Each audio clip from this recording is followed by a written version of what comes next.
Good evening बच्चों आज हम सीखेंगे नंबर्स में प्लेस वैल्यू और फेस वैल्यू। आज के चैप्टर में हम देखेंगे जो नंबर्स होते हैं उन नंबर्स में जो डिजिट्स हैं उनकी प्लेस वैल्यू और फेस वैल्यू क्या होती है। बच्चों जैसे कि ये नंबर लिखा है 234, तो इसमें वंस प्लेस, टेंस प्लेस और 100 प्लेस पे जो नंबर्स हैं 4, 3 एंड 2, इनकी प्लेस वैल्यू और फेस वैल्यू क्या होगी वो देखते हैं हम कैसे निकालते हैं। बच्चों पहले तो ये देखते हैं हम कि प्लेस वैल्यू होती क्या है। किसी भी नंबर्स में जिस पोजीशन में जो नंबर है, डिजिट है, उसमें उसकी जो पोजीशन की जो वैल्यू होती है उसको हम बोलते हैं प्लेस वैल्यू। जैसे कि ये जो नंबर है 234, इसमें वंस प्लेस पे जो 4 नंबर है इसकी प्लेस वैल्यू क्या होगी 4, क्योंकि ये वंस प्लेस पे है तो इसको हम बोलेंगे 4 × 1 = 4, तो इसकी प्लेस वैल्यू हो जाएगी 4। अब नेक्स्ट जो डिजिट है, जो नंबर है 3 है, टेंस प्लेस पे जो नंबर 3 है इसकी प्लेस वैल्यू हो जाएगी 3 × 10, क्योंकि 10 इसलिए है क्योंकि ये टेंस प्लेस पे है, तो 3 × 10 = 30 हो जाएगी।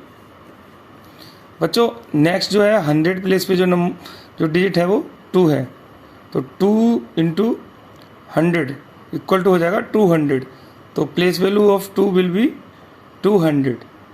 तो इस तरीके से हम किसी भी नंबर में जो हमारे डिजिट हैं उनकी प्लेस वैल्यू को निकाल सकते हैं।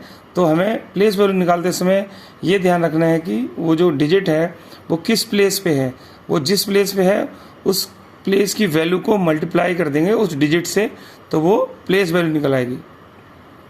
इसी तरीके से बच्चों हम निकालते हैं फेस वैल्यू।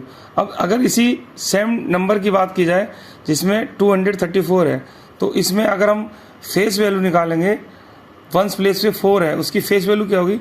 तो बेसिकली बच्चों हमें ध्यान रखना होता है किसी भी नंबर में अगर फेस वैल्यू निकालनी है तो वो जो नंबर है उसकी वैल्यू को हम फेस वैल्यू कहते हैं। तो वो उसको पोजीशन से उसका कोई इंटरलिंक नहीं होता है, नंबर चाहे किसी भी पोजीशन पे हो, डिजिट किसी पोजीशन पे हो, लेकिन जो फेस वैल्यू होगी वो नंबर ही होगा। जैसे कि अगर इसकी बात करें वंस प्लेस पे जो 4 है उसकी फेस वैल्यू क्या होगी, तो फेस वैल्यू सेम वो नंबर ही होगा। अब जैसे टेंस प्लेस पे जो नंबर है, डिजिट है 3, उसकी जो फेस वैल्यू होगी वो होगी 3। जैसे कोई नंबर हमने डिफाइन किया है 156, तो इसमें अगर हम टेंस प्लेस पे जो नंबर 5 है इसकी अगर हम फेस वैल्यू निकालना चाहें तो क्या होगा, फेस वैल्यू क्या होगी, जो नंबर है वो इटसेल्फ होगा, यानी कि face value of 5 will be 5। तो इस तरीके से फेस वैल्यू हम किसी भी नंबर में डिजिट्स की निकाल सकते हैं। जैसे कि एक नंबर एग्जांपल लें हम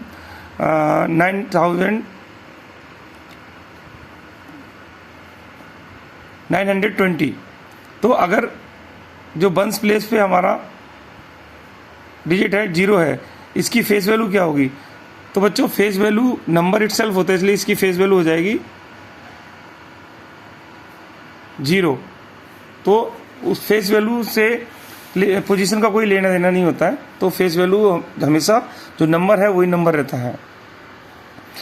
तो बच्चों आज हमने अभी सीखा प्लेस वैल्यू और फेस वैल्यू किसी भी नंबर में किसी डिजिट्स की कैसे निकालते हैं।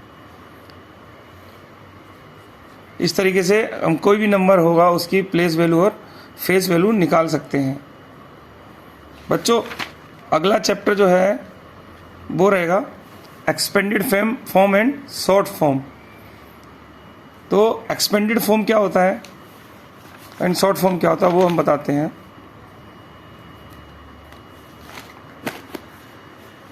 जैसे कोई नंबर है 5234, तो इस नंबर को हम पोजीशन वाइज अगर हम ब्रेक करेंगे 1000, 100, टेंस, वंस, तो पोजीशन वाइज अगर हम जिस नंबर को ब्रेक करते हैं वो हो जाता है हमारा एक्सपेंडेड फॉर्म,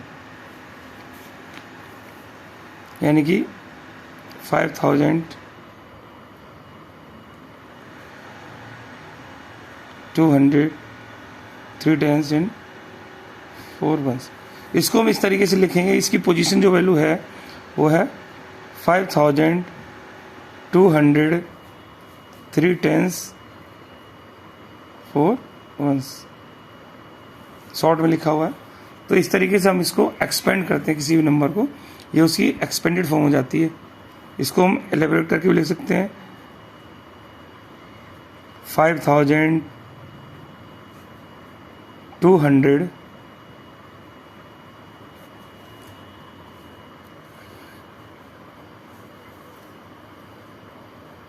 3 10s 4 1s, ये हो गया किसी नंबर का एक्सपेंडेड फॉर्म। तो बच्चों आज हमने सीखा प्लेस वैल्यू, फेस वैल्यू, किसी भी डिजिट की हम प्लेस वैल्यू फेस वैल्यू निकालना सीख गए, और हमने एक्सपेंडेड फॉर्म सीखा है।